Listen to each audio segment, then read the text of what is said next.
Welcome Prince Institute, exercise number 451, Sir Kailash Chandra, uneven government patronage to newspapers. Ready? Start. Madam Deputy Chairman, I would like to confine my remarks to some of the issues that have come before us for some time past. I would like to refer to the tendency of monopoly, the policy of the government, and the distribution of governmental patronage to newspapers. Before I do that, I would like to make one general observation. The Press Commission was constituted some time ago by the government, and it had made various recommendations which were partly accepted and partly not. But today the situation has changed considerably. In their report, every year you find new trends developing in the Indian press and new forces coming into play. I feel the situation has changed considerably now since the first press commission was constituted, and I would suggest that there should be a second press commission to make a thorough inquiry about the various problems confronting the Indian press. Madam, I feel that is a necessary step to be taken in view of the fact that many of the recommendations made by the press commission have become outdated and some of them have not been accepted by the government of India. Therefore, it is very essential that we should have another press commission to inquire about the Indian press. Now I would deal with some of the points which I referred to earlier, namely the tendencies of monopoly in the Indian press. When one goes through the pages of the report of the registrar of newspapers, one cannot escape the conclusion that tendencies of monopoly have been increasing day by day.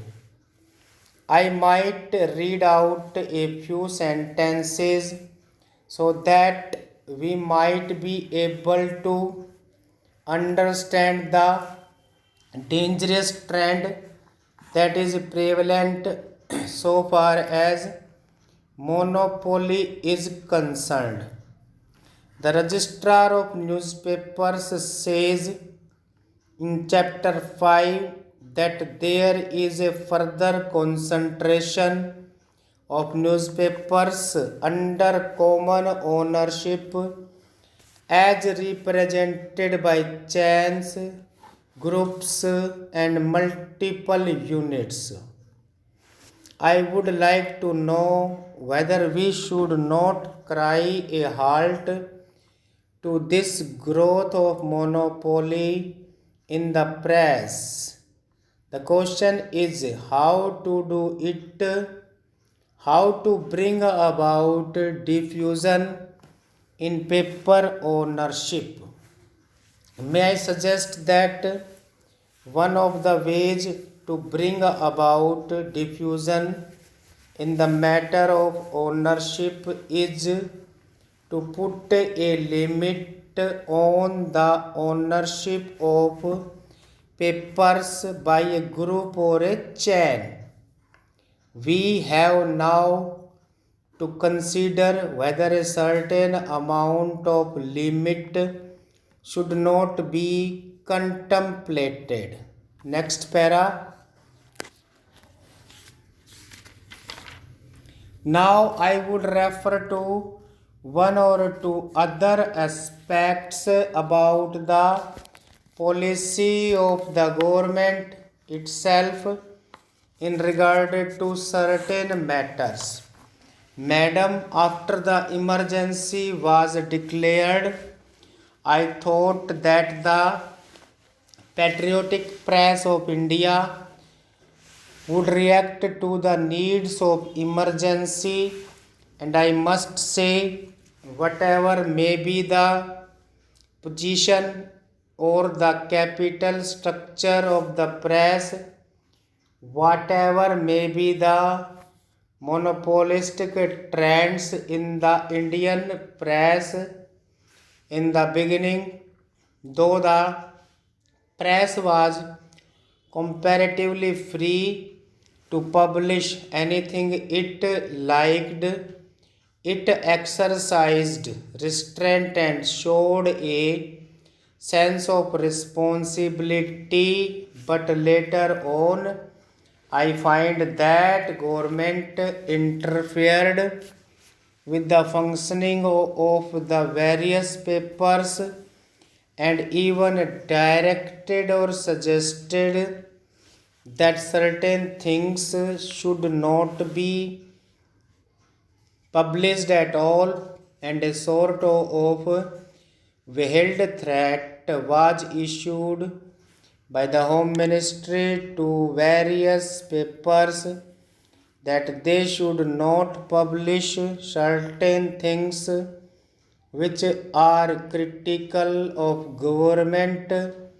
If that is true, I feel that it is a very rude and unwarranted interference with the freedom of the press. As we condemn monopoly in the press, we likewise condemn rude interference by government in the working of the press. Therefore, if that is true, I feel that it is very reprehensible and it has to be criticized. And even now, I feel that the heavy hand of government is not removed. Secondly, I refer to a matter which was discussed already, and that is the patronage of the government is not extended uniformly to all papers. It is very unfortunate indeed. I hope there would not be undue patronage or undue favoritism by government, but if certain favors have to be given, they have to be given to all papers uniformly. There should be equal treatment to all. But I do not find that the government is exercising the hand of patronage uniformly and giving equal treatment to all. For instance, there are certain transactions connected with the times. As you are aware, one ministry took some space on rental basis in the Times building and paid nearly rupees 3.5 to 4 lakhs as advance rent, and it was justified on the ground that this space was necessary because there was no other space available. It was also said that the advance would be adjusted towards loans and even a rebate would be allowed in course of time, which will cover up the interest on this huge amount. May I point out that I do not find fault with the deal at all. I take it that the agreement is honorable, is good and reasonable, but it is likely to create some heartburning among the general public. Stop.